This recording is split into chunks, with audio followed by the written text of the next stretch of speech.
My mom stood up at her birthday dinner and called me a freeloading loser. When she announced she was selling the house to stop enabling me, I finally said how exactly all the papers are in my name. This whole mess started when I was 18, and my dad passed away because of a heart attack. Not going to sugarcoat it. Losing him sucked, and it left our family in a tough spot. Dad worked at Midwest Manufacturing for 30 years. Decent union job with good benefits, but medical bills and funeral costs still hit us hard. Here's where it gets complicated. A 25-year-old had a full scholarship to state. Not Harvard or anything fancy, but it would have covered tuition and given me a solid shot at an engineering degree. My mum, Deborah, really wanted me to take it. My siblings, Caleb's second-year pre-med, Jasmine Jr. in computer science, and Madison High School Jr., all assumed I would, but somebody had to help Mum keep the house. The mortgage payments were brutal, and her part-time job at a boutique wasn't cutting it. My siblings all had their paths figured out. Caleb was already committed to medical school. Illa had internships lined up. Even once she started working, she made it clear her money was for her. New apartment, travel, house, saving. Helping Mum wasn't on her to-do list, and Madison had colleges recruiting her for marketing programs. I made a choice that I thought was temporary.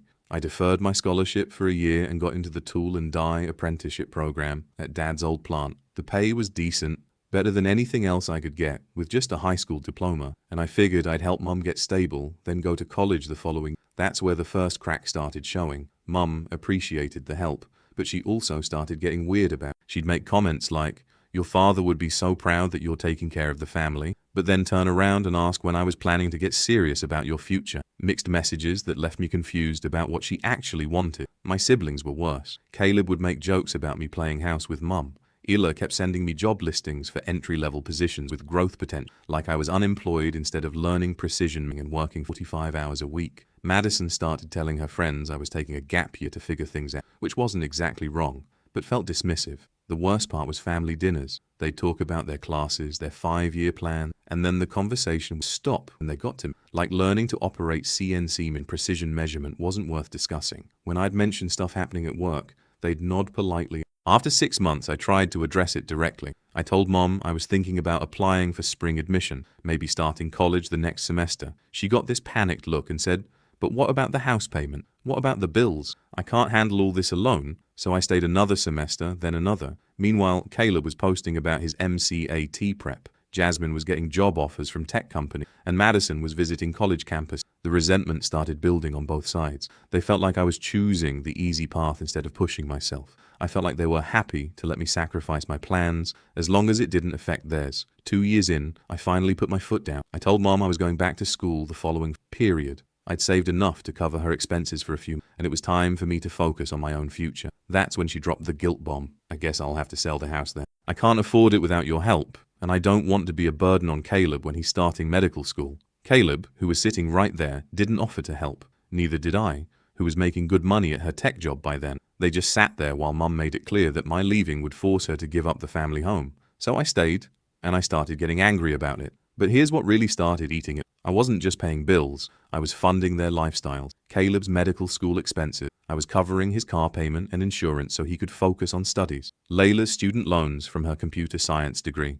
I was making the monthly payments because she was saving for a house. Madison's college application fees, SAT prep course, and campus visits all coming out of my paycheck. Meanwhile, they were treating me like the family screw-up who couldn't figure out his life. I wasn't silent though. I started calling them out on their BS. When Caleb made jokes about my job, I'd point out that I was contributing more to the family financially than he was. When Jasmine sent me condescending job listings, I'd send them back with notes about how they paid less than what I was already making as a skilled tradesman. When my mother started sighing about all the sacrifices she had made, I would remind her that other people in the family were capable of making sacrifices too. That went on for another 3 years. I kept working and paying everyone's bills. They chased their dreams and treated me like I was some kind of charity case they were forced to put up with. The tension kept getting worse, and I knew eventually something was going to explode. I just never expected it to happen the way it finally did.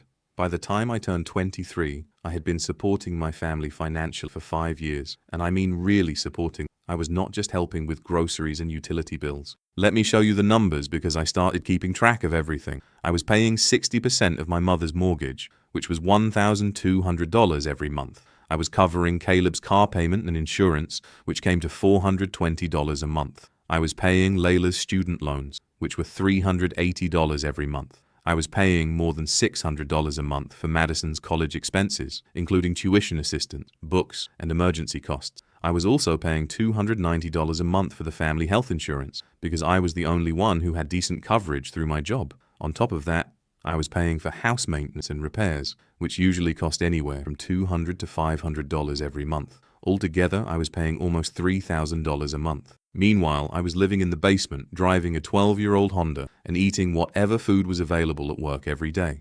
Everything finally reached a breaking point when Madison told me to pay for her spring break trip to Cancun. She did not ask me. She actually said, "I need $800 for spring break. Can you send it to me through Venmo by Friday?" I looked at her and asked, "What spring break?" She said all of her friends were going and she could not be the only one who stayed home. I stared at her and asked, "You want me to pay for your vacation?" She immediately said it was not a vacation and called it a networking. Important connections happened during spring break. I told her, "Madison, years old, spring breaking." She gave me that annoyed expression she always got when her logic, "God, you are so..." I told her to pay for it herself. She reminded me that she had a part-time job. I said, "You have a part-time job." She answered that she only made about $200 a week and that it barely covered her social expenses. I asked what social expenses she was talking about. She said going out with friends, buying clothes, makeup, and normal college things. Then, she said she could not pay for spring break with that money. That was the moment everything became clear. She believed her part-time job was for spending money,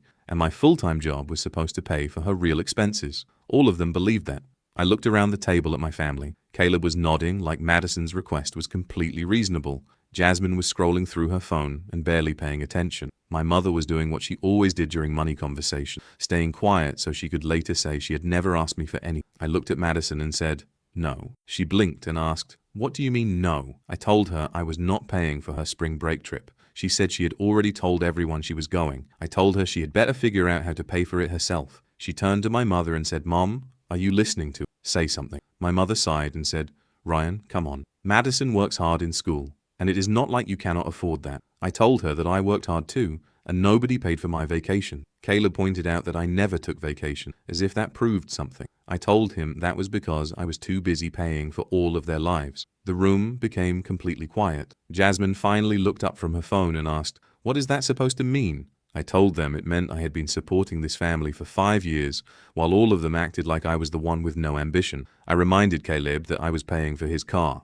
I reminded Jasmine that I was paying her student loans. I reminded them that I was paying for Madison's college, and somehow I was still treated like the disappointment. My mother quietly said that they had never called me a disappointment and that they had never asked me to do any of it. I stared at her and could not believe what I was hearing. This was the same woman who cried about the house every time I talked about being done. I asked, "Are you serious right now?" Never asked me. Every time I mentioned going to college, you made me feel guilty about the bills. Every time I wanted to save money for myself, there was another family emergency that needed my paycheck. Caleb told me to calm down and stop playing the victim because everyone appreciated my help. I told him that if they were grateful, they had a strange way of showing it. I pulled out my phone and opened the notes application where I had been tracking every expense. I asked them if they wanted to know how much I had spent on the past $180,000. That was more money than many people earned in 4 years. I reminded them that I had paid Caleb's car expenses for 4 straight years, Layla's student loans, Madison's college expenses, my mother's mortgage assistance, and that did not even include utilities, insurance, repairs, and all the random things they constantly needed help with. They all just stared at me. I told them I had postponed college to keep this family afloat. 5 years later, they had degrees and careers, and I was still living in the basement and paying their bills while they joked about my job. My mother started to speak and said, "Ryan, we are family. That is what families do. They step up for each other." I told her she was right. Families were supposed to help each other. Then I asked why I was the only one who had been helping. Madison suddenly shouted, "Oh my God, just stop. All of this because I asked for $800. You were cheap as hell, Ryan." The room fell completely silent. That was the moment I made the decision that changed everything. All right, I'm done. Starting on the first day of next month, I'm not paying anyone else's expenses anymore. If you want to call me stingy, fine. Then I'll start acting like I'm stingy. Madison immediately started crying and yelled, "What the hell is wrong with you? You can't just abandon her." Caleb looked at me and asked, "What about Mom's house?" I looked back at him and said, "What about it? You're finishing medical school. Jasmine has a good job. The two of you can split Mum's expenses if you're so worried about it. You'll have to figure it out yourselves." My mother snapped and yelled, "Are you abandoning your own mother?" Jasmine quickly added, "We have our own expenses." I looked at all of them and answered, "So do I. Then I stood up from the table and said, I'm moving out at the end of this month. Mom started crying and said, Ryan, please, we can't afford this without you.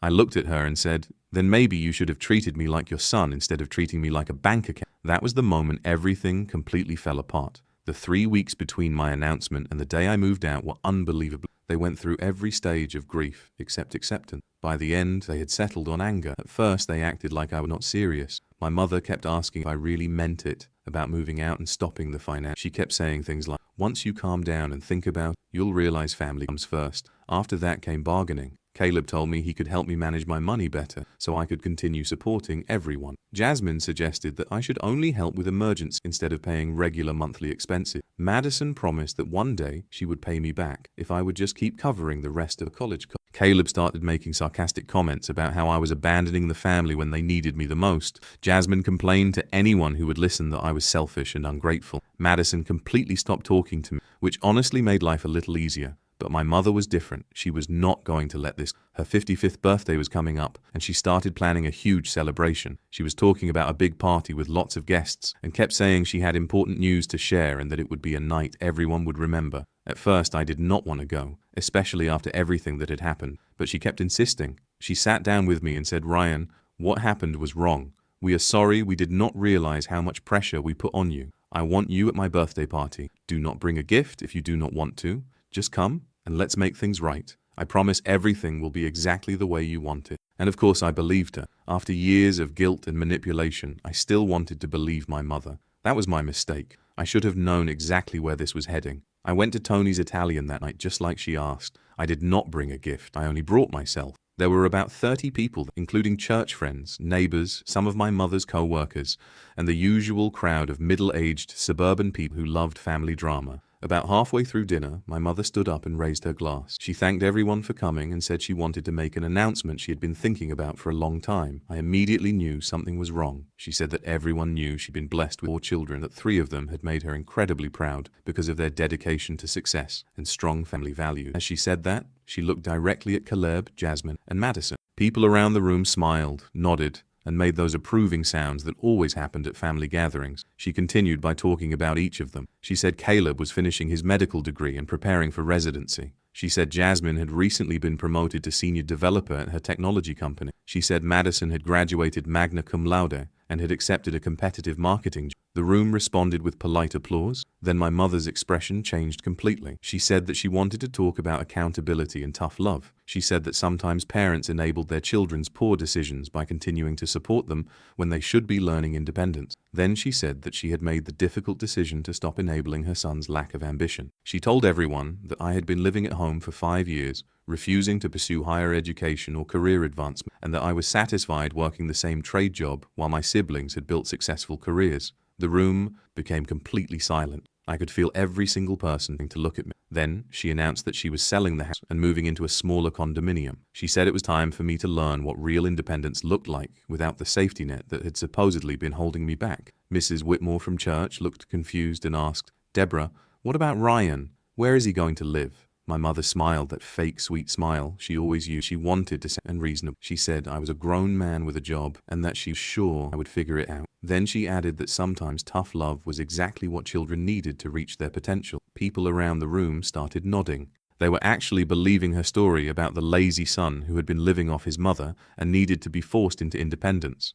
I stayed seated for about 10 seconds. Then I stood up. She really believed I was going to quietly leave with my head down and let her humiliate me in front of half the town. She was completely wrong. I stood up and said, just so everyone understands what is actually happening. My voice carried across the room because it had gone completely silent. I told everyone that my mother had just announced she was making me homeless, but what she forgot to mention was that I had been paying almost $3,000 a month to support this family for the past 5 years. People immediately started whispering. I told them I had postponed college after my father died so I could help pay my mother's mortgage. I had been covering my brother's car payment, paying my sister's student loans, and paying my other sister's college expenses. I explained that the trade job she was insulting was actually my career as a skilled tool and die maker, and that I had been supporting 4 adults while they built their own careers. My mother's face turned completely white. She said, Ryan, this is not the time or the place. I looked at her and said, no, I think this is exactly the time and the place. Since you decided to embarrass me publicly, everyone deserves to hear the full story. I pulled out my phone and opened the expense tracking application. I told everyone I had contributed $180,000 to this family over the last 5 years.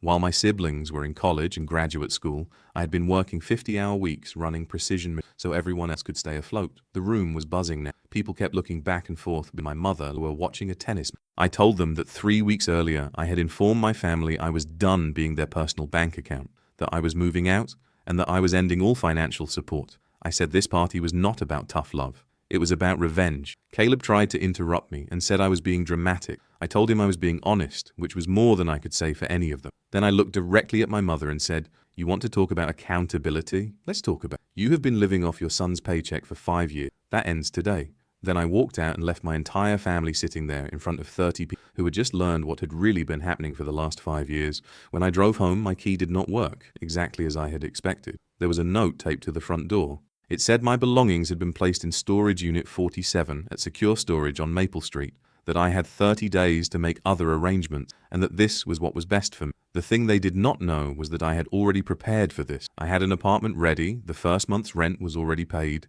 and the utilities were already in my name. I had been expecting some kind of retaliation. I just had not expected it to happen so publicly. I spent that night in my new apartment sitting on an air mat eating Chinese takeout and feeling strangely relieved. For the first time in 5 years, I was not worrying about anyone else's bills. My paycheck finally belonged to me. What I did not realize was how quickly my family was about to discover how much they had depended on my. While I was settling into my apartment and getting used to keeping my entire paycheck, they were realizing exactly what my money had been doing for. The first sign came 2 weeks after the birthday party disaster. Caleb called me while I was at work. We had not spoken since that night. He said, "Ryan, we need to talk." I asked him if we really did. He said it was about Mum's house because she could not make the mortgage payment without my contribution. I told him that sounded like a problem they were going to have to solve themselves. I reminded him that he was almost finished with medical school and asked what happened to selling that, since that was the announcement she had made in front of everyone. He admitted he could not afford to cover what I had been paying because he had his own expenses. I told him that everyone in the world had expenses and that he needed to figure it out. He kept saying, "Come on, don't be like this. We're family." I asked him if we really were. I told him my mother had not been trying to motivate. She had been trying to punish me for setting boundaries, and now they were all learning what those boundaries had been costing. Then I hung up. The calls did not stop. My mother called. Madison called. Even Caleb's girlfriend, who I barely knew, called me. Every one of them had some version of the same request. They wanted me to help just a little longer until they could figure things out. My answer was always no. And honestly, watching them panic was incredibly satisfying. Within a month, the consequences became impossible to ignore. My mother had to put the house on the market, not because she wanted to, but because she could not afford the mortgage without my money, and none of my siblings were willing or able to replace contribution. The house that had been in our family for 15 years, the house I had worked myself to exhaustion to help save, was being sold because they had turned against the person who had been keeping everything together. Caleb had to sell his car and buy a cheaper one because a medical student's budget was already tight, and he could not take on another $400 a month. Jasmine had to move back in with my mother for a while because her student loan payments had started again and she could not afford her apartment rent. Madison had to leave college in the middle of the semester because without my financial support she could not pay tuition, and none of her siblings were able to. She ended up moving back home and getting a job at Target while she tried to figure out how to pay for school. The best part was they could not admit what was really happening. My mother told everyone it was downside. He was preparing for retirement. Caleb told people he wanted a cheaper and more practical car. Jasmine claimed she had moved back home because it was a smart financial decision. Madison told everyone she was taking a break from college to get work experience. The truth was completely different. Meanwhile, my life was getting better in ways I had not experienced since I was 18 years old. Without almost $3,000 a month disappearing into their expenses, I finally had money for myself. I bought decent furniture, replaced my old car with a newer one, and started taking night classes at the community college. That was where my life really began to change. I met Avery at a laundromat. She was there doing laundry at 2 o'clock in the morning because she worked night shifts at the hospital, and I was there because I was still getting used to having a life outside of work and family obligation. She looked at me and said, "You seem awfully happy for someone doing laundry at 2 in the morning." I smiled and said, "I'm just enjoying the fact that I can finally afford quarters." She laughed and said,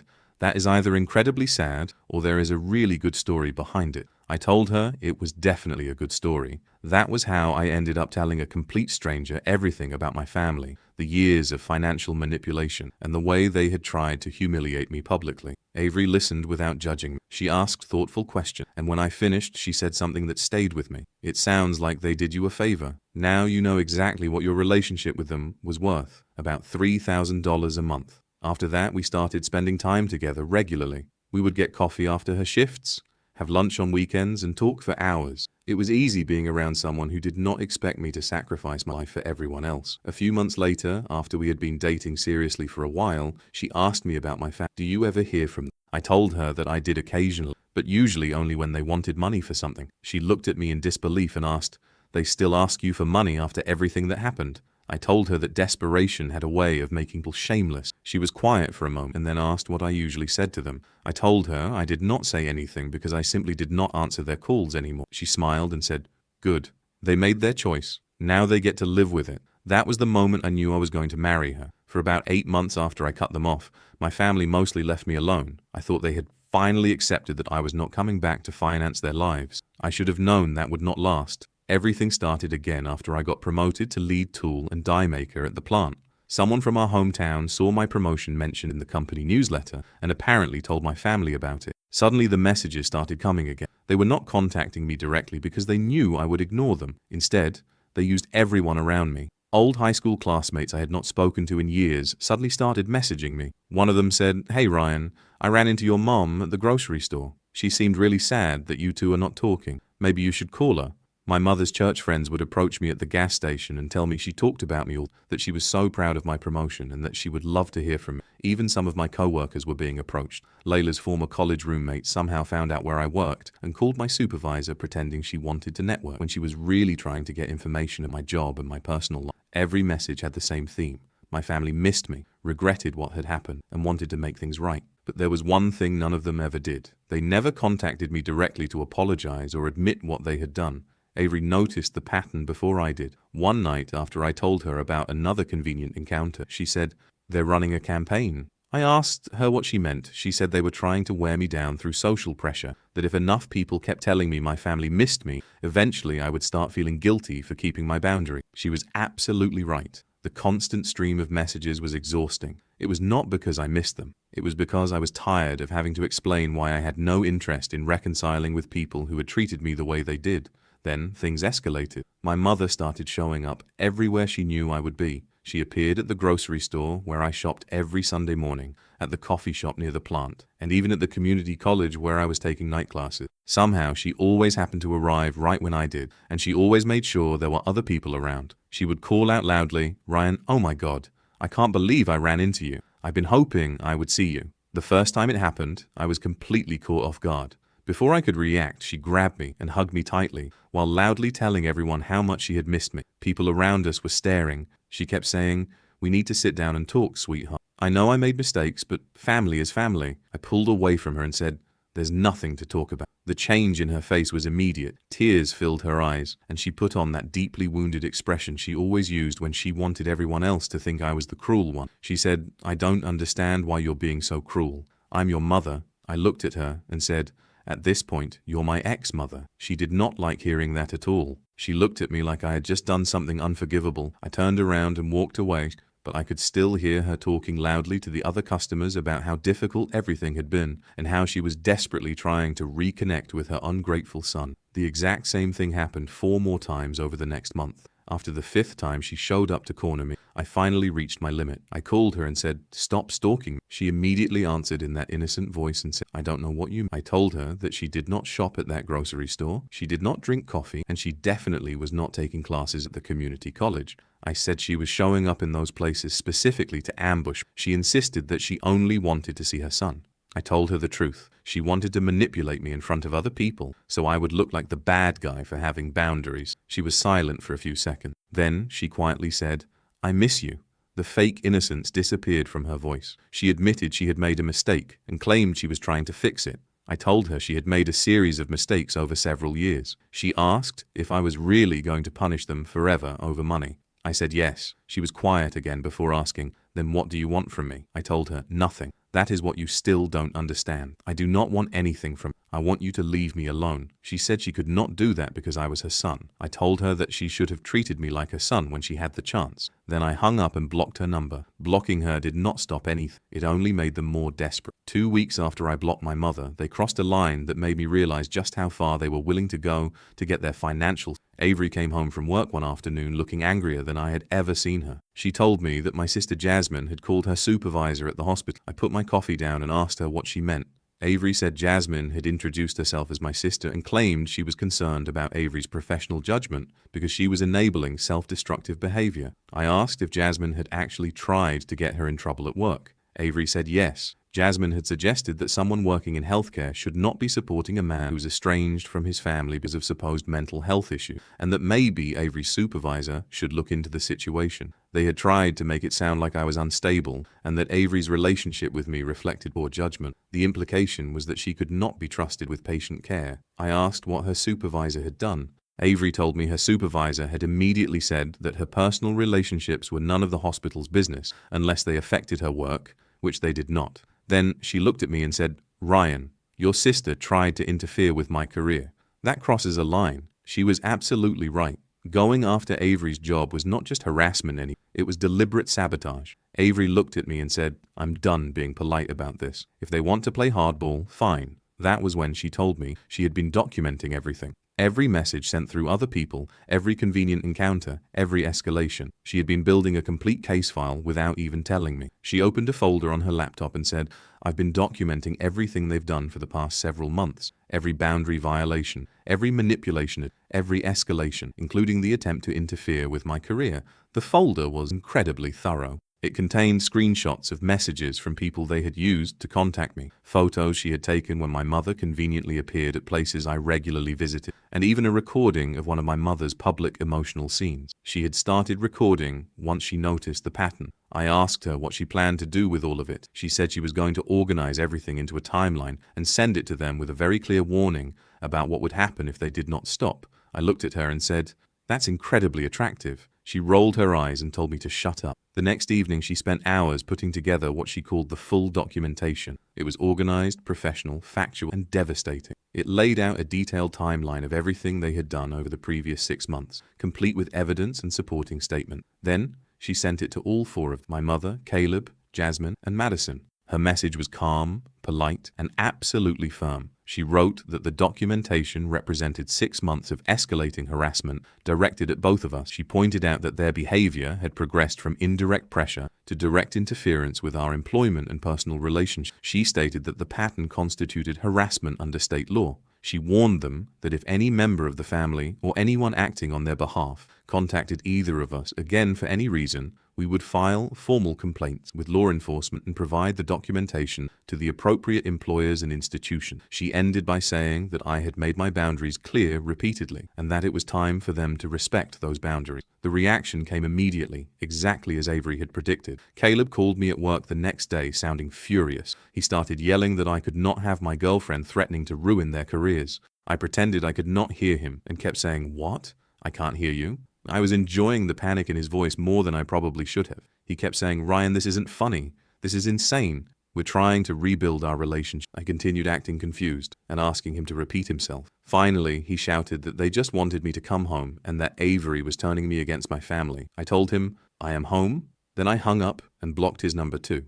That evening, I got a group text from another number I did not recognize. It said, "Ryan, this has gone too far. We need to talk and figure out how to move forward as a family. And the next time I call you, do not pretend you are deaf." I showed the message to Avery. She looked at it and said, "They are still trying." I nodded and said, "Oh God." For the next 2 days, everything was quiet. I thought they had finally understood that we were serious. But then Avery got a call from her mother, who sounded confused and upset. She said, "Someone claiming to be Ryan's mother contacted me on Facebook." Avery asked her what had happened. Her mother said that my mother claimed she was worried about Avery's relationship with and thought she should know that I had anger issues and was estranged from my family because of mental health problems. That was the moment I realized they were not going to stop. I was completely done trying to handle this politely. By then, Avery's harassment folder had become an incredible collection of evidence. Everything was organized with the kind of precision you only get from someone who has spent months documenting every mistake other people make. I hired a lawyer. We'll call him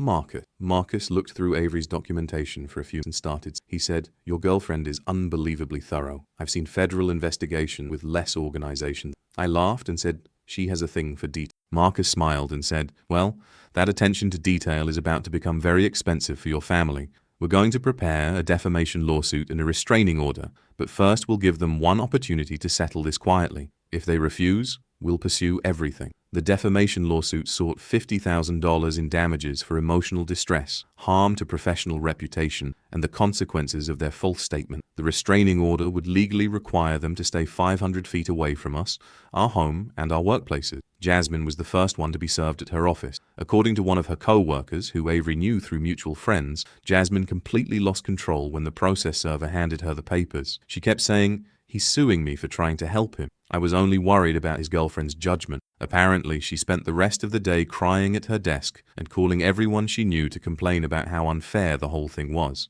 My mother was served at her new job, the first full-time job she had worked in about 20 years. She was working at a department store, and the process server found her folding clothes in the women's section. Her manager eventually sent her home because she could not stop crying and telling customers that her ungrateful son was destroying the family with lawsuits. Caleb was served at the hospital he was doing his residency. A process server walking into a hospital to hand legal papers to a resident physician was not exactly subtle. That kind of thing gets noticed by supervisors and program directors. Madison, who was still living at home and working at Target, was served there. Her manager was not happy about an employee bringing legal drama into the workplace. The lawsuit hit them exactly where it hurt the most, their finances and their reputation. Jasmine had to hire a lawyer to defend herself against the defamation claim. The legal bills started around $5,000 just for the initial consultation and response, and when her motion to dismiss failed, the costs kept increasing. My mother could not afford a lawyer on her department store salary, so she tried to represent herself, which went exactly as badly as you would expect. Marcus completely dismantled her during the deposition. The depositions were recorded, and Marcus carefully questioned her about the $180,000 I had contributed to the family over 5 years. Under oath, she had to admit that I had been financially supporting the family while she was publicly describing me as a disappointment. The restraining order was granted without any opposition. They were legally prohibited from coming within 500 feet of Avery or me, our home, our workplaces, or contacting us in any way. If they violated the order, they could be arrested immediately. The best part was what happened after. The restraining order became part of the public record. Caleb's residency program learned about it during a routine background checkup. Having a restraining order connected to a harassment was not exactly a positive look for someone in the medical profession. He was not removed from the program, but it definitely damaged his reputation. People at the hospital started talking about the resident with the family harassment case and legal problem. Jasmine's company found out when her attorney had to communicate with human resources about the lawsuit. Technology companies generally do not enjoy having employees involved in harassment and defamation, especially when those cases involve interfering with another person's career. She kept her job, but her next promotion was quietly delayed. Madison's employer found out when she had to miss work repeatedly for legal proceeding. Retail jobs do not pay enough for managers to tolerate constant legal complication. My mother's department store also found out because she kept having emotional breakdowns at work over the lawsuit. Customer service is difficult when you are crying and telling shoppers about your family's legal problem, while they were dealing with attorneys, legal fees, court proceedings, and damage to their professional reputation. Avery and I were enjoying our lives more than ever. I had just received another promotion. By then, I was running the entire tie department, earning more money than I had ever imagined. The plant had secured several major contracts, business was booming, and my department was performing better than ever. Avery was selected for a leadership development program at the hospital, and everything in our lives was moving forward. 6 months after we filed the lawsuit, Marcus called me with an update. He said they had finally begged to settle because they realized we were not bluffing and they could not afford to keep fighting the legal battle. I asked him how much they were offering. He said the full amount, $50,000. He also said they had agreed to a permanent restraining order and a non-disclosure agreement.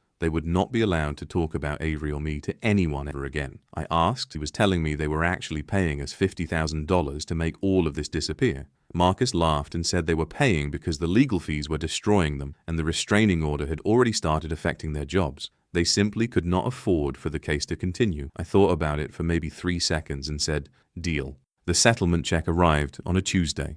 It was made out to both Avery and me for $50,000. It was the first major financial blessing we had ever shared that did not come from me working myself into exhaustion to support ungrateful family members. That weekend, I took Avery to the same laundromat where we had met 2 years earlier. It was 2 o'clock in the morning, just like the night we first talked. She looked around and asked, "Why are we doing laundry at 2 in the morning? Have a perfectly good washer and dryer." I reached into my pocket, pulled out a ring box. I figured if you said no, at least we would have clean clothes for the breakup. She started laughing and got down on one knee. She looked at the ring and then around the laundry. She smiled and said, "You're proposing in a laundromat at 2 o'clock in the morning. We got paid to family stay out of our lives forever." I looked at her and asked, "Is that a yes?" She laughed again and said, "That is the most romantic, ridiculous thing I have ever heard. Yes, you absolute weirdo." Just like that, I got engaged to the love of my life. As for my family, they were still struggling. My mother was still working retail. Caleb's residency had been extended because of professional development concerns. Jasmine was still stuck in the same position with no real opportunity for advancement. Madison was still living at home, working part-time, and taking community college classes she could barely afford. Meanwhile, I was running an entire department, married to an incredible woman, and living in a house that I actually owned. The best part of all was I could not say a single word about any of it. Checkmate.